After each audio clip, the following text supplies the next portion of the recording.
Surat Rustampura community hall ખાતે સુરત મૈસુરિયા ભાટિયા ન્યાયપંચ સુરત દ્વારા 12મી general વાર્ષિક સભા સેમિનલ તેમજ વિદ્યાર્થીઓને ઇનામ વિતરણ સમારોહ યોજવામાં આવ્યો હતો। કાર્યક્રમની શરૂઆત પોતાના ઇષ્ટદેવની આરાધના કરી દીપ પ્રજ્વલિત કરીને કરવામાં આવી હતી, જેમાં સમાજના નાનેડાથી લઈ મોટેરા સુધીના અનેક લોકોએ ભાગ લીધો હતો।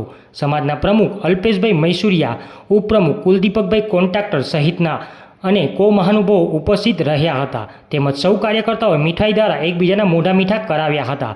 સમારોહમાં નાના ભૂલકાઓએ સરસ મજાના નાટક અને કૃતિઓ પણ રજૂ કર્યા હતા। કાર્યક્રમનો મુખ્ય હેતુ સમાજમાં એકતા જળવાઈ રહે, સમાજના લોકો દૂષણોથી દૂર રહે તેમજ વિધર્મીઓથી કેવી રીતે બચી શકાય એનો મુખ્ય ઉદ્દેશ હતો।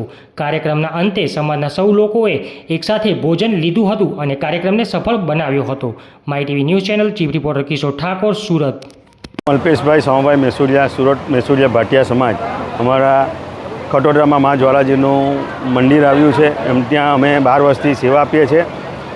આજ રોજ અમારી 12મી સાધારણ જનરલ સભા છે, જે છોકરાઓનું ઇનામ વિતરણ, સાંસ્કૃતિક પ્રોગ્રામ, દીપ પ્રાગટ્યથી શરૂઆત કરી વિધર્મી દ્વારા જે સમાજની અલગ અલગ સમાજના જે દીકરીઓને ફસાવવામાં આવે છે વિધર્મીના અલગ અલગ નામોથી, એ દીકરીઓ માટે દાખલારૂપ અમે એક લવ જેહાદ એક નાટક જે ભજવવા જઈ રહ્યા છે કે સમાજના અન્ય કોઈપણ સમાજમાં દીકરીઓ જે વિધર્મીઓ પરેશાન કરે છે તે નહીં બને, તેના માટે એક સરસ એક નાટક ભજવવા જઈ રહ્યા છે।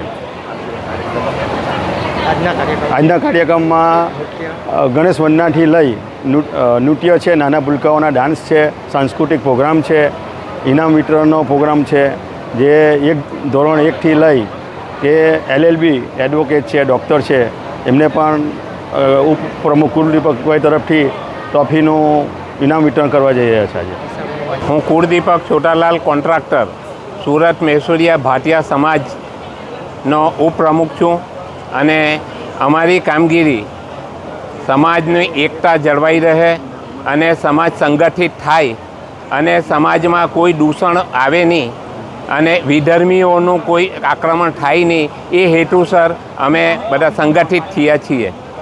આજનો કાર્યક્રમ, આજનો અમારો વાર્ષિક સાધારણ સભાનો 12મું વર્ષ છે, એટલે 12મા વર્ષનો વાર્ષિક સભા યોજીએ છીએ।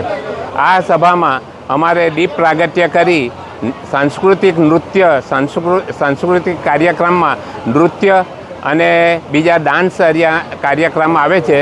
ત્યારબાદ અમે ટ્રોફી વિતરણનું કાર્યક્રમ કરશું અને ત્યારબાદ આપણે સમાજનો હિસાબ, વાર્ષિક હિસાબ મંત્રીશ્રી ખજાનચી તરફથી વાર્ષિક હિસાબ રજૂ કરવામાં આવશે અને એ વાર્ષિક હિસાબ સર્વે આપણે ઉપસ્થિત થયેલા સભ્યોને મંજૂર કરી ત્યાર પછી હિસાબ મંજૂર કરવામાં આવશે।